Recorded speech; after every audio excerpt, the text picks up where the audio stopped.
I always knew that the greatest show of all time would be about trains.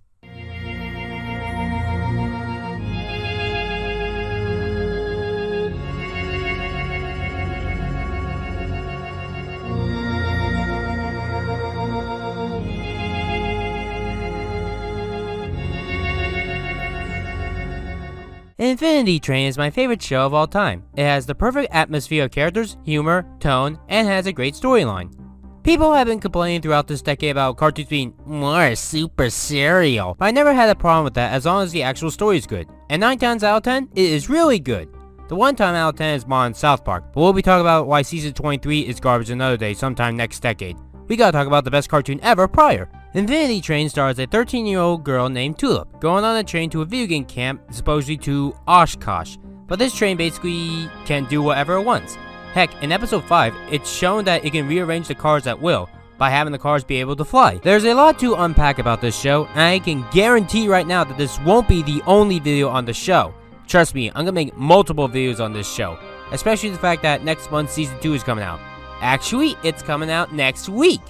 This is going to be a quick video because I wanted to get this done before the decade ended, and me doing an essay on my favorite show could easily take over a month.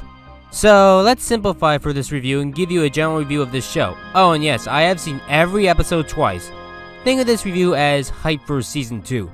One thing that makes this show probably my favorite is the huge amount of potential this show has to offer, and it uses it really well. A lot of cartoons can be given a great premise but do nothing with it, like with Chalk Zone, Wayside, or even DC Superhero Girls 2019 in all honesty. Each of the train cars are fun and unique. I can't think of that many cars I didn't have fun in. There's a car full of jelly beans, a pinball car, a car that's nothing but a party, a car full of water people, a fart car, and yes, that was a thing from the 2016 promo that didn't make it into the show.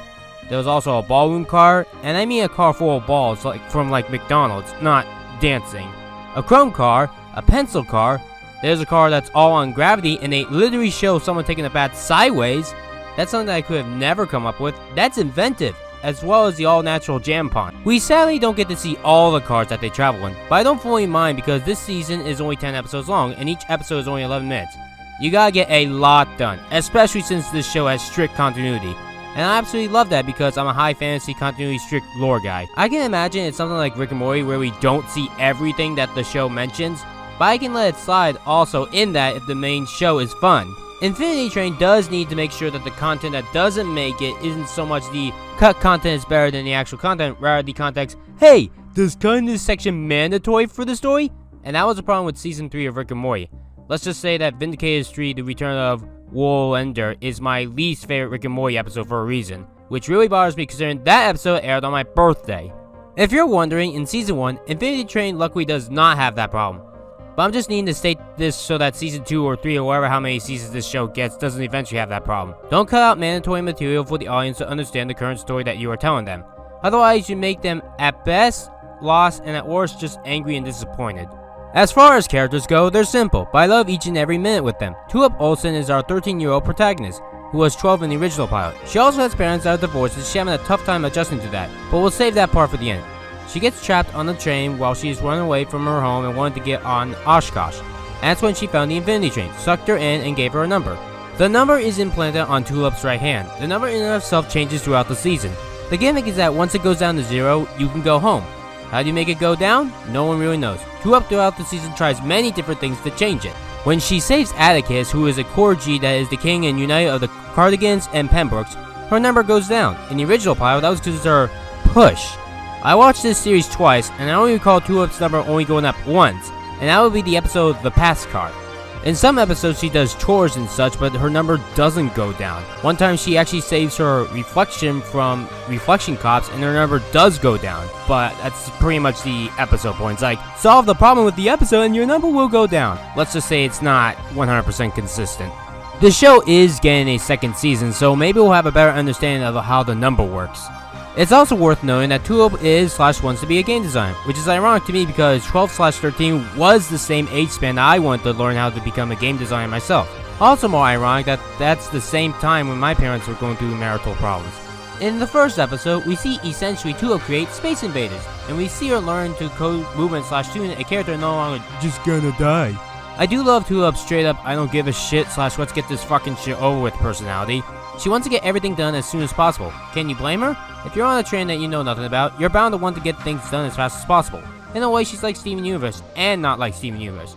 Tua pretty much questions everything while Steven didn't, but from what I heard, in Steven Future, he doesn't give a shit anymore, it's just fun to watch.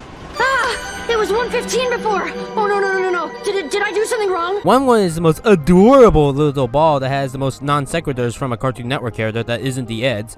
He's a spirit that's able to divide in half, be it a 1-1. One of them is all optimistic, the other one is pessimistic. Speaking of Canadians, he's half Ed from Ed, Edd and Eddy and half Misery from Ruby Gloom. He's also apparently the conductor of the whole train, but we don't learn that until the season 1 finale, The Engine. I have no idea if he built this train himself, if someone else did, how this train was operational from the start, I have no idea. Maybe season 2 will answer these questions. Atticus is an adorable little dog that is also a king. I don't have much to say about him, I just love him because I love dogs.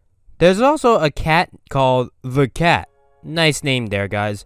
Then again, I just named my new cat Doom Kitty based off the kitty from Ruby Gloom, so who am I to judge?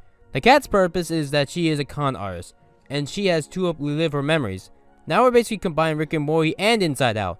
If the past car / The Engine wasn't my favorite episode, then the cat's car definitely would be. Seriously, it's up there with BoJack Horseman in terms of intensity and emotion. I definitely cried when I first saw this one. It's like the BoJack Horseman episode Downer ending, what with the vivid dreams of what appears to be a drug escapes. Except this time they are actual flashbacks of Tulip's life. Well, alter as we learn throughout the episode until Tulip eventually accepts the truth, that her past was kind of shit. And finally, there's Amelia. Okay, so have you guys ever seen the animation Kaizo Trap? It's about a man coming home from work and his girlfriend buys him a video game console that ends up trapping the man inside and then forcing the girl to try to rescue him through 8 worlds of Kaizo hell. She will basically stop at nothing to reach him, even if she dies many times. And she only cares about him, and only him and getting home safe and free. Now, basically combine that with Season 5 Starlight Glimmer and you get Amelia. She had a boyfriend who was into nerdy stuff and had a fun robot voice. Amelia. The conductor? And they were even engaged. I don't know if they ever got married, but what I do know is that Amelia's boyfriend dies, and she refuses to accept it, kinda like how Tua refuses to accept her parents getting divorced. And yes, this is brought up in the story. To end this review off, we're gonna talk about the divorce at the end. Handling divorce in fiction is very hard to do. Usually when people write divorces, it's all preachy and yelling at each other, which is why I had a hard time enjoying seasons 2 and 3 of Rick and Morty solely because of Beth and Jerry. Or sometimes the divorce can just flat out not have an effect. Well, I mean it does in Rick and Morty, but it does annoy me still. Luckily in Infinity Train, I think it's handled really well, and it actually does have an effect of Tulip as a character. And as someone who has gone through divorce with her own parents, this means a lot to me. The divorce here serves its purpose. It's not undermining, and it doesn't stay for too long. It serves the story well. It serves the story perfectly, actually. And that's all that I got for Infinity Train for right now. It's a great cartoon that I highly recommend. And yes, I did state that Tulip is in my top 5 favorite characters in animation. And now you know why. Next time to end off this decade, I'm taking a look at the Winnie the Pooh movie that came out earlier this decade back in 2011. Yeah, it's been a long decade. And before you ask, no, I don't hate this movie. In fact, I really love this movie. And there's a special reason why I'm making the Winnie the Pooh movie the final review of this decade. But we'll get to that next time. Hopefully it'll be out by tomorrow. As you might have noticed, this year has been up and down. Actually, this whole decade has. It's been both a really great decade and a really horrible decade. The best and worst decade I ever lived through. Oh, and hey, I'm demonetized again, according to YouTube. Oh, great. The best video that I made this decade was my Louis Orchard rant that I made earlier this year. And thank you Talk USA 1971 for the narration opening and Ouija Slayer for editing this video. See you all tomorrow, one last time for this decade. Star Giant Productions, out.